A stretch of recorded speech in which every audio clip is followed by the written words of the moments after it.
সারা ভারত গণতান্ত্রিক নারী সমিতি ডুকলি বিভাগীয় সম্মেলনে বলতে গিয়ে রাজ্যের প্রাক্তন মুখ্যমন্ত্রী মানিক সরকার তার ভাষণে বলেন,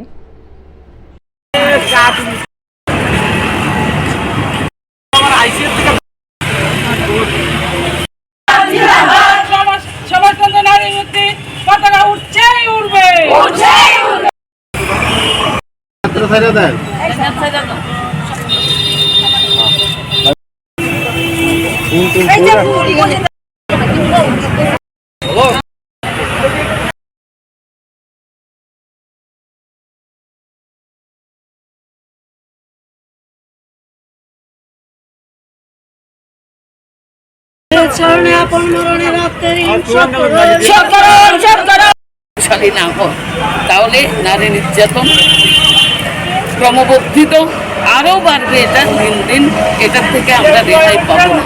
কাজেই এর বিরুদ্ধে আন্দোলন গড়ে তোলা সম্বন্ধে আমাদের সম্মেলনে চুলচেরা বিশ্লেষণ।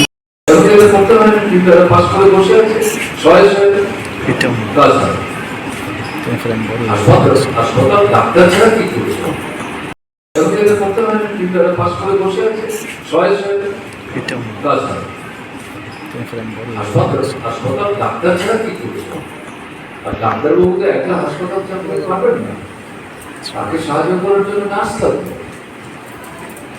নার্স এবং ডাক্তারবাবুকে সাহায্য করবে স্বাস্থ্যকর্মী। আমি অন্যগুলো নাই বললাম, পরিষ্কার পরিচ্ছন্ন রাখা টাকা এগুলোর জন্য যে কাজ টাজ করা, প্লাম্বার থেকে আরম্ভ করে এগুলোর কথা বাড়িয়ে নাই বলবো। হাসপাতাল আয়াসের সাধ্য একটু পরিশ্রম করতে হবে।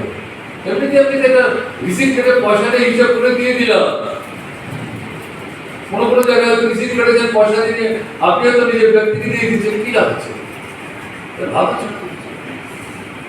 এই জায়গাটা দাঁড়িয়ে এটা করতে হবে, জনগণকে রাস্তায় আনতে হবে। যেটা করা যায়নি, যদি কোনো ঘটনা ঘটেনি, যদি থেকে থাকতো কেন পড়া গেল না, এটা আমরা সংক্ষিপ্ত পরিসরে ব্যাখ্যা করে বলতাম এই কারণে করতে পারবো না। এর প্রেক্ষাপটে দাঁড়িয়ে সামনের যে নির্বাচন, আমরা কিন্তু রাজ্যের পরিস্থিতির পরিপ্রেক্ষিতে আমাদের রাজ্য সরকারের ক্ষমতা সীমাবদ্ধতার মধ্যে দাঁড়িয়ে এই কাজগুলো পরের 5 বছর করার জন্য আমরা কর্মসূচি হিসেবে রাখছি। আপনারা সমর্থন করবেন, তার জন্য আমাদের স্থানের বড় হতো 18 নির্বাচনে হারার পর আমাদের মধ্যে কেউ অধিকুত্থা তারা বলতে শুরু করলেন এটা কোনো বিচার হলো, কিন্তু পড়িনি। আমরা আস্তে আস্তে বললাম, পড়িনি বলি তো বুঝতে পারেননি এই সরকারটাকে কি করে গেছে আর কি করতে চাইছে। ওদের ইস্তারের মধ্যে এরকম ইস্তার হয় নাকি, এরকম একটা ইস্তারে আপনারা তৈরি করতে পারলেন না। আমরা বললাম এগুলো তো মিথ্যায় ভরা, অসত্যে ভরা, কাল্পনিক, প্রলোভনের ফাঁদ, মানুষকে ফাঁকি দেওয়ার এটা হচ্ছে কৌশল। এখন বুঝছেন না তো একটু অপেক্ষা করুন। এখন কি বলছেন, যারা সেদিন উদার পাতাল করেছে, বামফ্রন্টের নেতাদের উল্লুপাত করার চেষ্টা করেছে, এত মোটা নির্বাচনী ইস্তাহার কেউ পড়ে নাকি। এখন এদের যে হিসাব ডকুমেন্ট, আমি যেটা বাংলা করছি স্বপ্ন দলিল, এখন আপনারা চিন্তা করছেন রাস্তায় ঘুরে ঘুরে আপনাদের বিশাল ডকুমেন্টের কি হবে।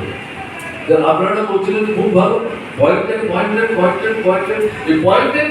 করে কিন্তু 293টা বলেছিল, সব মিলে কিন্তু আমাদের ইস্তেহার যে ছোট ছিল না, এটা প্রায় সমান। আমি হিসাব করে দেখেছি, মামলাও সমান হবে, হিসাব করলে পাতায় সমান হবে। যারা এই সমালোচনাগুলি করেছেন আমি তাদের সামগ্রী করছি না, তারা কিন্তু আলোচনা করতে পারে। এখন এই যে আপনার যে সমস্যাগুলোর কথা বলে আমি শুরু করলাম, এই সরকারের কোন বক্তব্য আছে এই বিষয় সম্পর্কে?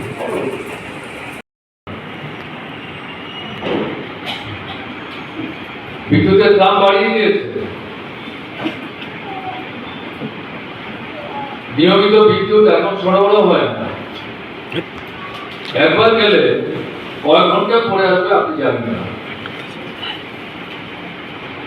আমরা যখন বিভিন্ন মহকুমায় ঘুরছিলাম আমাদের বিধায়ক বন্ধুদের নিয়ে, কোনো কোনো মহকুমা বলেছে 3 মাস হয়ে গেছে বিদ্যুতের কোনো খবর নাই। আগরতলায় হয়তো ব্যাপারটা এরকম না, ডুবলিতে হয়তো ব্যাপারটা এরকম না, কিন্তু যাচ্ছে আসছে। আর বিল প্রতি মাসে দেওয়ার কথা দিচ্ছে না, 2 মাস 3 মাস হয়ে যাচ্ছে। এটার মতো একটা চালাকি আছে। 1 মাসে বিল দিলে যত ইউনিটের দাম আপনার উপর থেকে ধার্য করে, 3 মাসে বিল দিলে 1 মাস 2 মাস 3 মাস একসাথে যোগ করলে পরে আপনার ব্যবহৃত ইউনিটের পরিমাণ বেড়ে যায়, তাতে তার দাম বাড়ে। এই বাড়তি দামে চাপিয়ে দিয়ে আপনাদেরকে আবার সেখানে বঞ্চিত করার চেষ্টা করছে, পকেট কাটছে। এগুলো আমরা বিরোধিতা করছি। এই সমস্যাগুলো আছে। বেকার সমস্যা, আপনার ছেলে আপনার মেয়ে গত নির্বাচনে তারা যখন স্লোগান দিয়েছিল ঘরে ঘরে চাকরি, আপনিও আনন্দিত হয়েছিলেন। ছেলেরা মেয়েরা তো নিশ্চয়ই। এখন কোথায় চাকরি? 10,300 সামনে বসে আছে, এখন গান গায়, গান সাধু গাইতো, ভালো গান ছিল। 136 জন ইতিমধ্যে মারা গেছে। 10,323 137। আজকে সন্ধ্যার সময় এই 137 টা করে বাড়বে কেউ জানে। এই সরকারের হেলদোল আছে, একটু দুঃখ প্রকাশ করে। শুনেছেন কেউ? দেখেছেন কেউ? কিভাবে আপনারা প্রতিনিয়ত মুখোমুখি হচ্ছেন, সমাধান কিভাবে করছেন সেটা আমি পরে বলব। জিনিসের দাম বাড়ছে, টাকার দাম কমলে জিনিসের দাম বাড়বে, এটাই অর্থনৈতিক দস্তুর। আমি অর্থনীতির বিশ্লেষণ করবার জন্য এখানে আসেনি, এর জন্য এই সম্মেলন না। এটা বড় সমস্যা, এবং এটা সবচেয়ে বেশি উপলব্ধি করেন আপনারা যারা রান্না করেন, ঘরের পুরুষ নারী যারা, ছেলে মেয়ে যারা, তাদের খাবার আপনারাই তুলে দেন। তারপরে থাকলে নিজেরা খান, না হলে করে কিচ্ছু না বলে 1 গ্লাস জল খেয়ে বাতি নিভিয়ে দিয়ে শুয়ে পড়ে।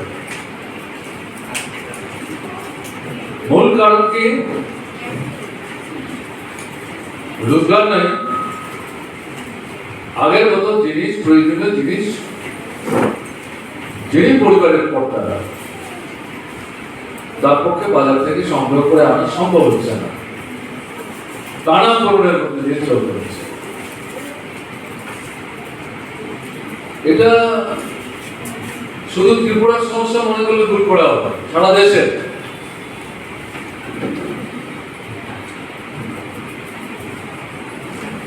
রেশনিং ব্যবস্থা ব্রিটিশ শাসিত ভারতবর্ষে শুরু হয়েছিল।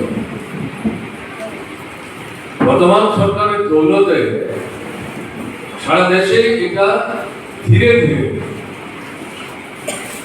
তুলে দেওয়া লক্ষ্যটাকে সামনে রেখে তারা অবশ্যই চেষ্টা করছে। অনেকের রেশন কার্ড বাতিল করে দিয়েছে, আমাদের রাজ্য করেছে। নিবন্ধন করলে যাবে, না করলে রাগ করবেন না। আরে তোমাদের বাড়িতে কিছু আমাকে বলে না, আমি কি বেশি পোশাক দিয়ে করতে পারবো? লজ্জায় পড়ে যাবে। দেখুন না, অনেক কিছু দিচ্ছে তো, প্লেট সাজিয়ে একটা নিয়ে চলে আসুন, বলে না আমি একটাই খেয়ে যাচ্ছি। তারপরে তার প্রসাদ খাওয়ার খরচ বাঁচাবার জন্য হচ্ছে নিজের দ্বারা। এটা একটা মানে ভদ্রতার ব্যাপার। যান না, বাড়িতে একজন অসুস্থ, শুনলাম বাড়িতে দিকে এরকম অসুস্থ, কি হয়েছে?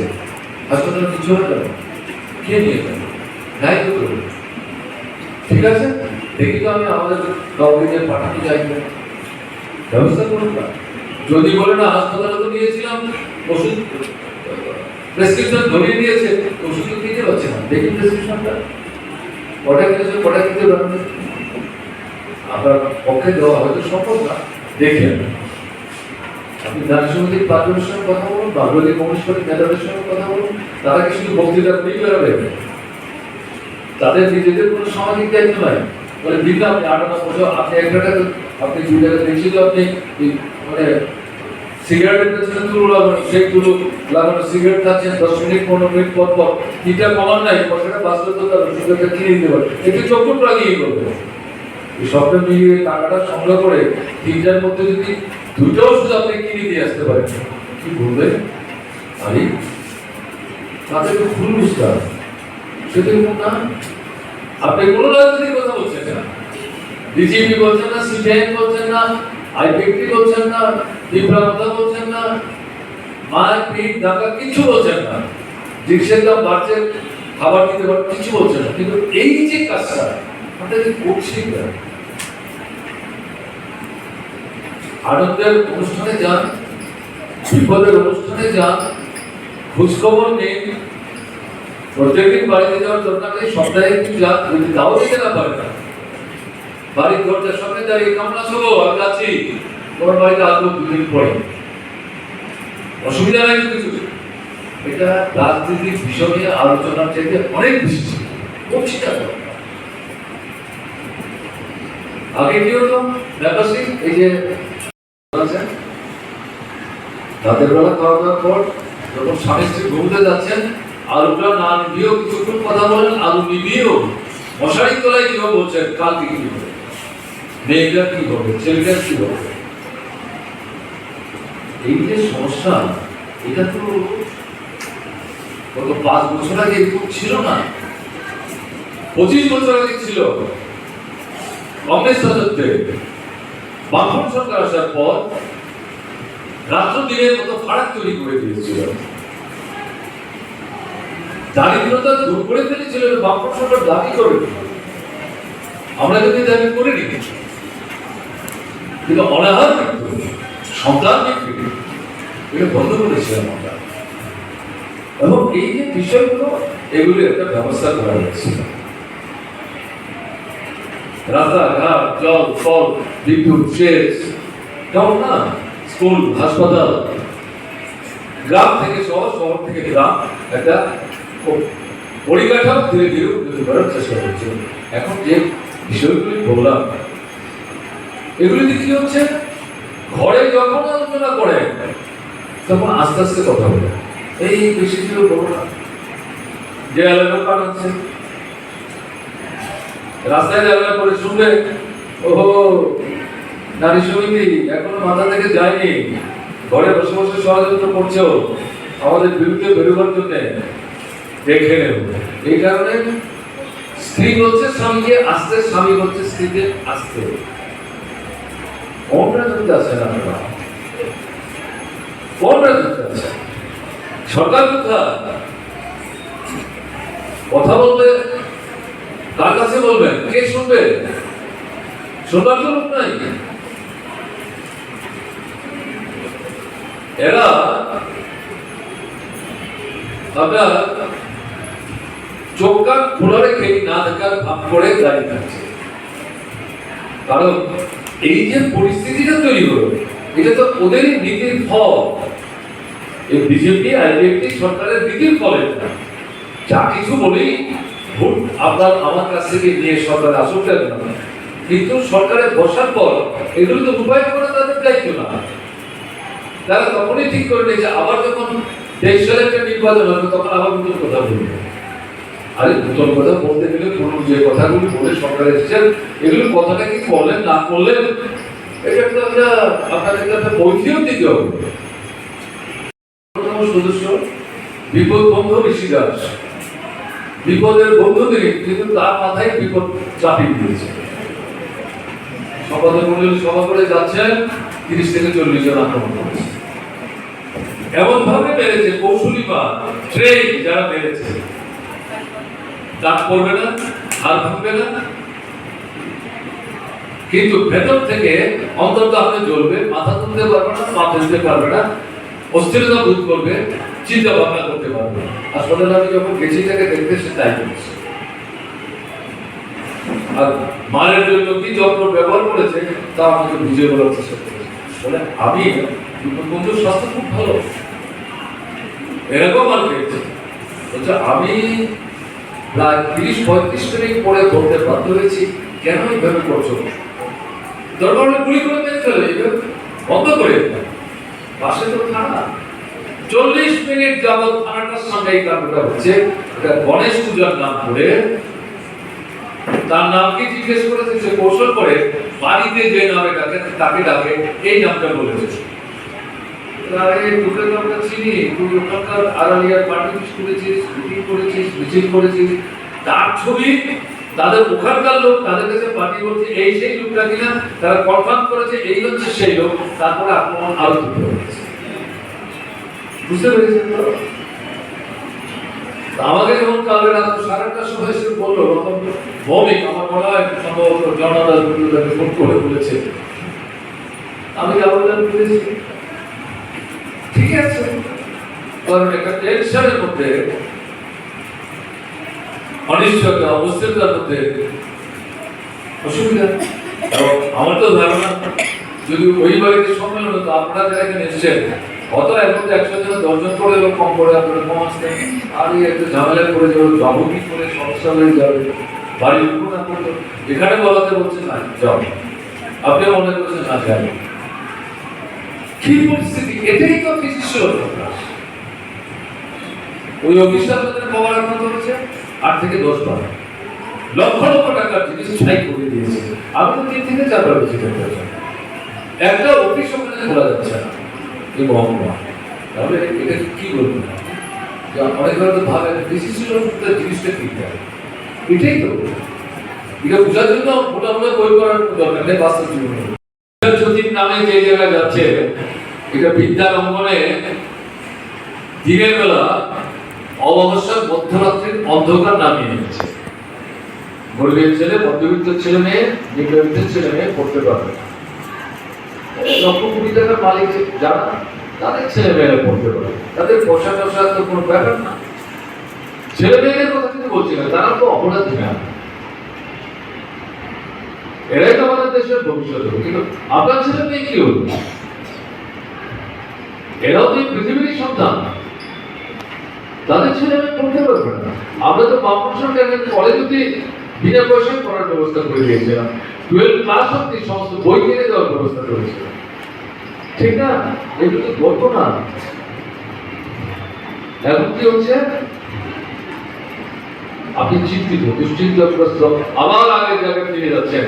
ছেলে আছে, মেয়ে আছে, কোনটাকে আগে স্কুলে পাঠাবে, মেয়েটাকে রেখে দাও, ছেলেটাকে পাঠাও, এই অভ্যুত্থান, আবার সেই মেয়েকে আক্রান্ত হচ্ছে। আমরা একটা ব্যবস্থা করেছিলাম, বিপিএল পরিবারের দুটো মেয়ে সন্তানকে ক্লাস 1 থেকে ক্লাস 10 পর্যন্ত পড়ার জন্য 300 টাকা করে মায়ের হাতে, 600 টাকা দেবো বাবার হাতে না। ভারতবর্ষের কোথাও নাই এরকম, কোথাও নাই, ত্রিপুরায় প্রথম আমরা চালু করেছিলাম। এখন এই যে বিদ্যার শক্তি প্রকল্প এবং গ্রামে গ্রামে এটা আস্তে আস্তে শহরে ঢুকছে। স্কুলে ছাত্র কম, যাতে মাস্টার এটা ঠিক মতো ব্যবহৃত হচ্ছে না, তাকে 5টা স্কুল একসাথে করে একটা স্কুল, এটা একটা বেসরকারি পুঁজির প্রতি হাতে তুলে দিচ্ছে। সে সেখানে সরাসরি বেতনের নাম না বলেও স্কুলের পরিকাঠামো উন্নয়নের জন্য টাকা চাইছে, অর্থাৎ এটা বেতনের 3 গুণ 4 গুণ 5 গুণ। এখন আপনার বাড়ির পাশে যে স্কুলটা, যে স্কুলটা 5টা স্কুল 7টা স্কুল একসাথে করে করলো, ওখানে 5 কিলোমিটার দূরে যেতে হবে, কি করে বাচ্চাটা যাবে? বাবাটা ঘুরতে ঘুরতে চলে যায় অন্যের দোকানে কাজ করার জন্য, মা চলে যায় অন্যের বাড়িতে একটু বছর মাস পর্যন্ত। বাচ্চা আগে তো নিজে নিজেই স্কুলে চলে যেত, বড় দিদিমার ঠাম্মা একটু দরজা থেকে বের করে বলে চলে যাও, আমি দাঁড়িয়ে দাঁড়িয়ে দেখছি তুমি যেতে পারছো কেন, ব্যাস স্কুলে গেলেই খাবার ছিল। এখন কি হচ্ছে, আপনি চিন্তিত মা অথবা দিদিমা অথবা ঠাকুমা, কেমন না, কি হবে আমার ছেলে? এই হচ্ছে পরিস্থিতি। আমি যেগুলো বলছি, এই যে কাজটা না, এই কাজটা আপনি শুরু করতে যাওয়ার আগে প্রথম নিজের ঘরের দিকে আপনাকে চোখ বুঝে তাকাতে হবে। আপনার ছেলেকে বোঝাতে হবে, মেয়েকে বোঝাতে হবে, স্বামীকে বোঝাতে হবে, ভাইকে বোঝাতে হবে।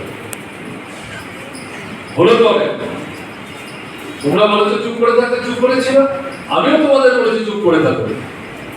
চুপ করে থেকে তো পেটের ক্ষুধা নিবৃত্ত হয়নি, চাকরি হয়নি, ভর্তি আলাদা যায়নি, হাসপাতালে বিনা পয়সা ওষুধ পাওয়া যায় না, রেশনে গেলে জিনিস পাওয়া যায় না, জিনিসের দাম কমে না, আক্রমণ বরং বাড়ছে। এরা মনে করছে এটাই কুশল। এবং এই জায়গায় আপনাকে কিন্তু ঘরের মানুষকে উজ্জীবিত করার ক্ষেত্রে মা হিসাবে আপনাকে সবচেয়ে বেশি ঘুরতে হবে। নিজের ঘরটা সম্পর্কে উদাসীন থাকবেন, বাইরের লোকদের গিয়ে আপনি পরামর্শ দেবেন, অন্যরা শুনবে কেন? আমাদের বেলায় পরামর্শ নিজের ঘরের ব্যাপারে চুপচাপ, এতে সুবিধাবাদী হয়ে যাবে। এই কারণে আমি আপনাদের কাছে যেটা বলবো, ঘরটাকে দিয়ে আপনাকে নাড়াচাড়ার কাজটা শুরু করতে হবে। তারপর বাড়ির ভাড়াটিয়ার সাথে কথা বলবেন, তারপর পাড়া প্রতিবেশীর সঙ্গে আস্তে আস্তে কথা বলবেন।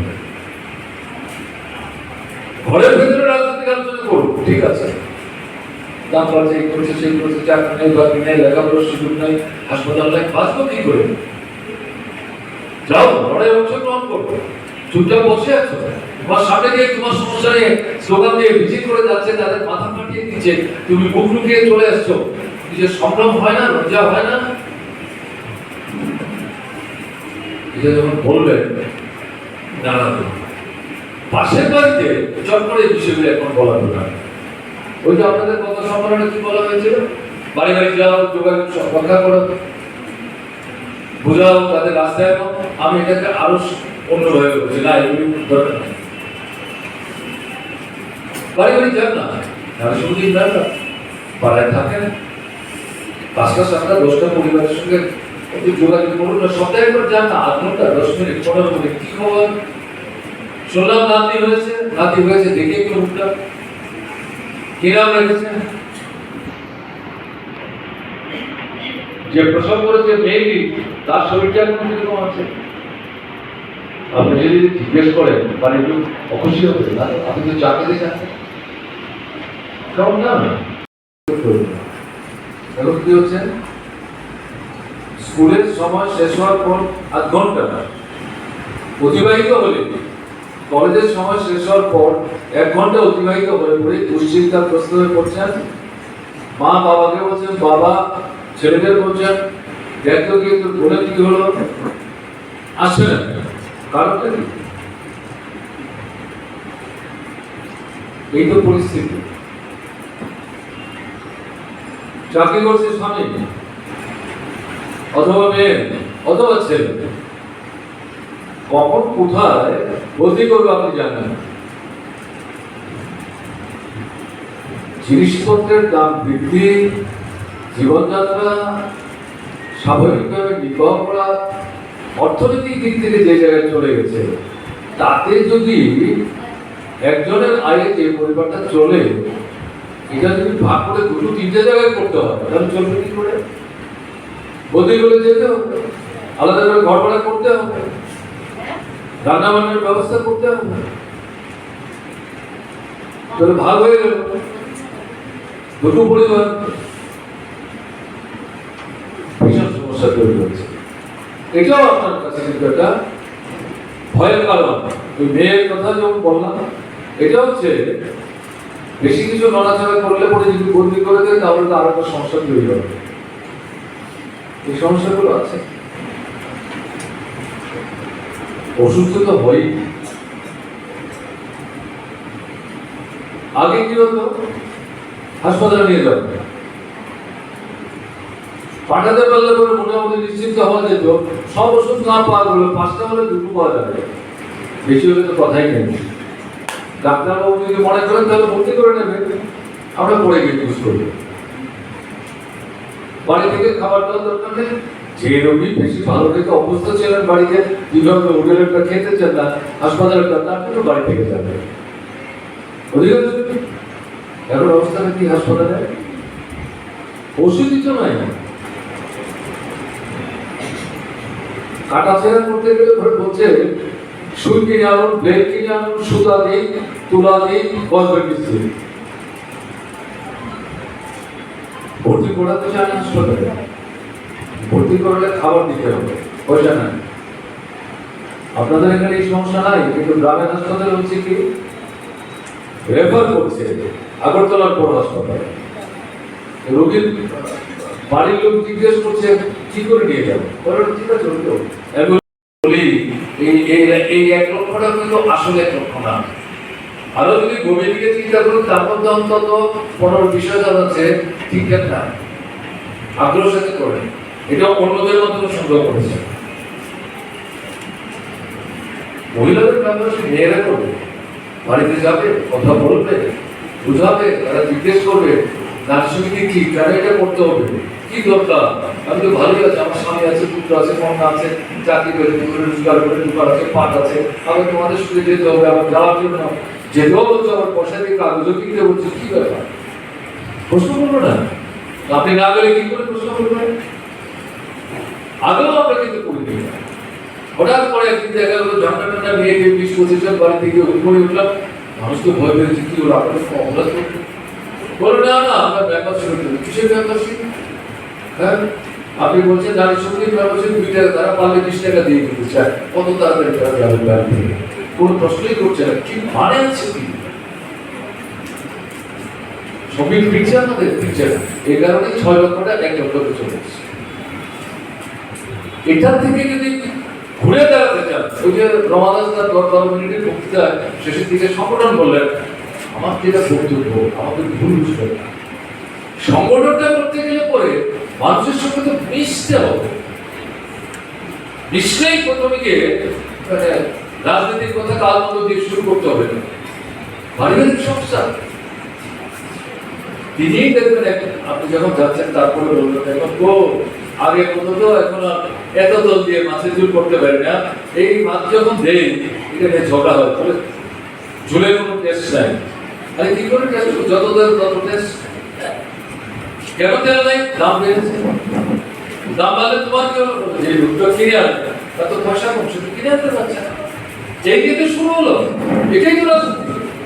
আপনার বলার ব্যাপার কি সেই তো বলবেন, আপনি জিজ্ঞেস করুন আজকে কি রান্না হয়েছে, মাত্র একটা তরকারি আর একটা ডাল, এটাই শুরু করুন না। এই যে পদ্ধতিটা অনুসরণ করছি কি আমরা, এই কারণে যে কথাটা বলছি, আপনি অনেকক্ষণ সময় নিয়ে গেলাম, আমি দুঃখিত। এই জায়গাটাতে যদি না যেতে পারে,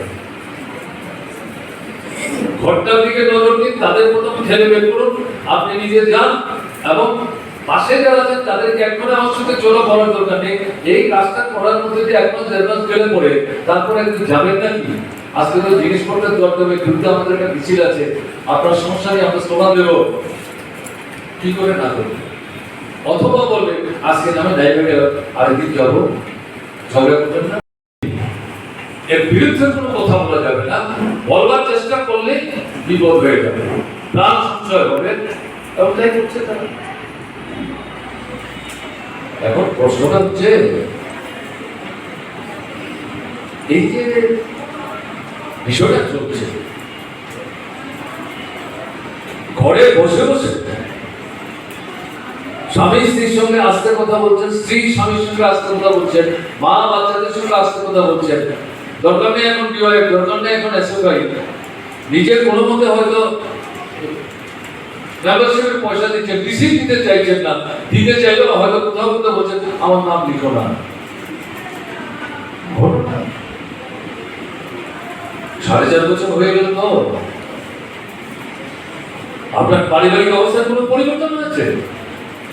এর মধ্যে আমার কেউ ভাবছেন ছেলেটা বেকার, যদি একটা কোনো মতো কাজটা জোগায়, হয়তো আগে বিয়ে করতে, এখন বিয়ে করে না, সরাসরি বিজেপি না করলেও ঘুরিয়ে ফিরে তাদের সঙ্গে হাতটা তুলিয়ে চলবার চেষ্টা করছে, মা বাবা যেন বাধা টাধা দিচ্ছে না, যদি করতে পারে ব্যবস্থা বন্ধ করি, মনের দিক থেকে সমর্থন করে না। ঘটনা এই যে অবস্থাটা চলছে, কতদিন চলতে দেবে, কতদিন চলতে দেবে? এবং এর সাথে যেটা সেটা হচ্ছে মা বোনদের উপর চাপ পড়ে।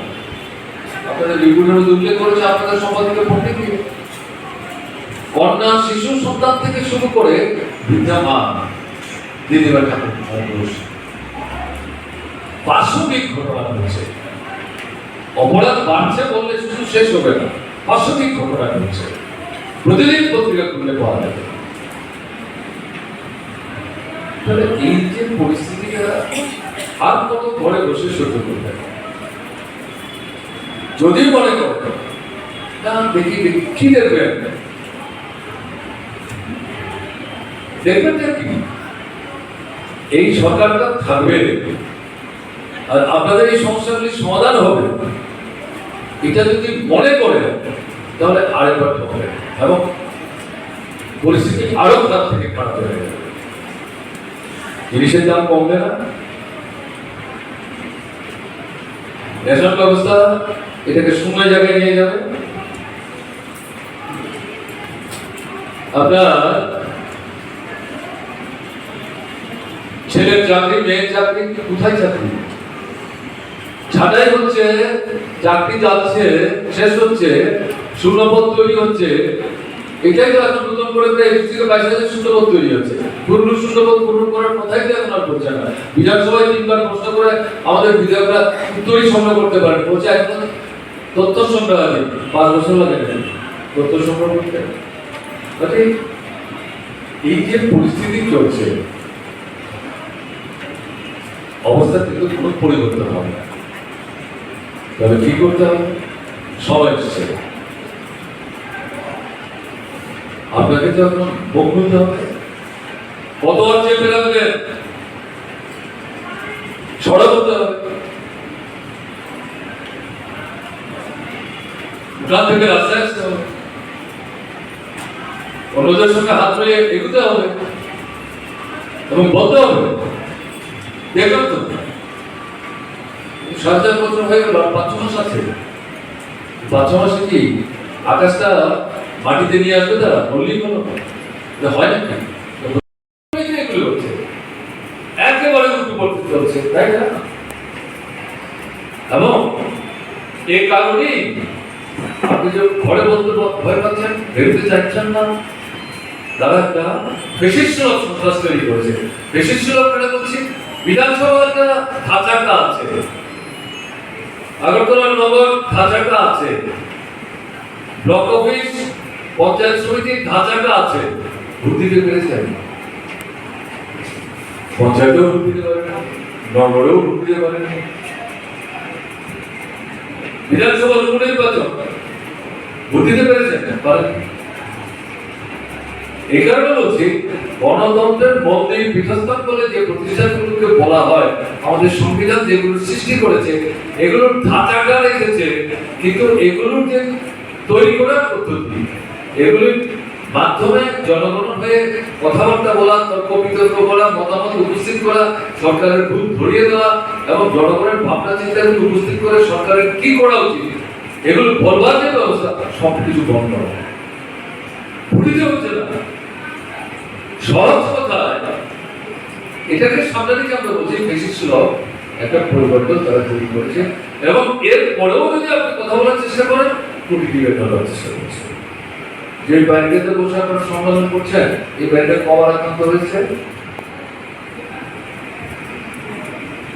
কবার আক্রান্ত হয়েছে?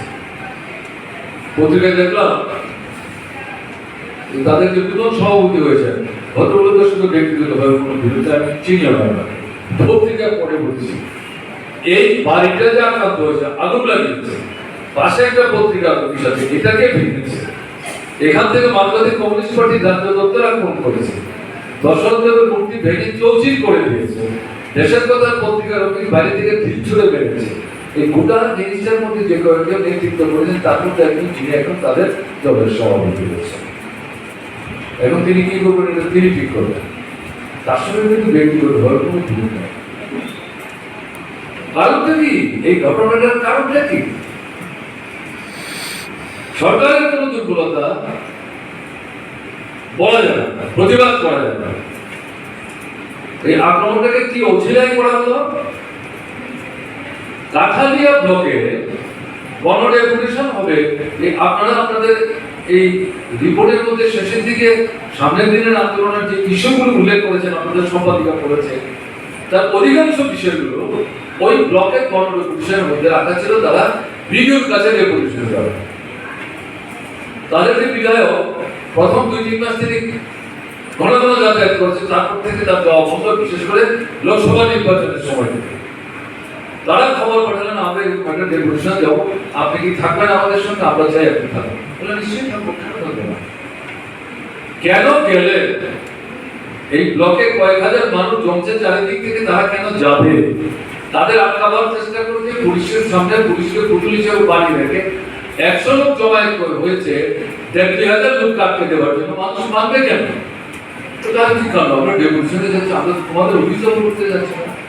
5 কিলোমিটার শেষ পর্যন্ত হেঁটে গিয়ে ডেপুটেশন দিয়েছেন। কেন ডেপুটেশন দিল? এটারই রাগ মেটাবার জন্য, জেদ মেটাবার জন্য কেমন আগরতলায় রাখবো। তাদের একজন নেতা, তিনি আমার মন্ত্রীও বলছেন এরা হচ্ছে সিনেমার ট্রেলার, এটা দিয়ে শুরু, এরপরে কি হবে আসল সিনেমাটা পড়ে দেখাবো। মন্ত্রী কিন্তু তো এই জায়গাতে উদ্দেশ্যটা কি? ডেপুটেশন আবার কি? সমস্যা আবার কি? দাবি আবার কি? কিছু বলা যাবে না, যেমন চলছে এমনই চলবে। এটাই তো আমরা বলছি বেশি সুযোগ সন্ত্রাস। আপনাদের আজকে কনফারেন্সে উঠাই করার কথা ছিল বুঝলি ঝর্ণাদার উদ্যোগ, ওই যে আগরতলা টাউন হলে যে সভাটা হচ্ছিল, যার পূর্ণ মানে জমাই দিয়েছে, হঠাৎ করে আমাকে ধরলেন আমাদের এই সময় আপনাদের যেতে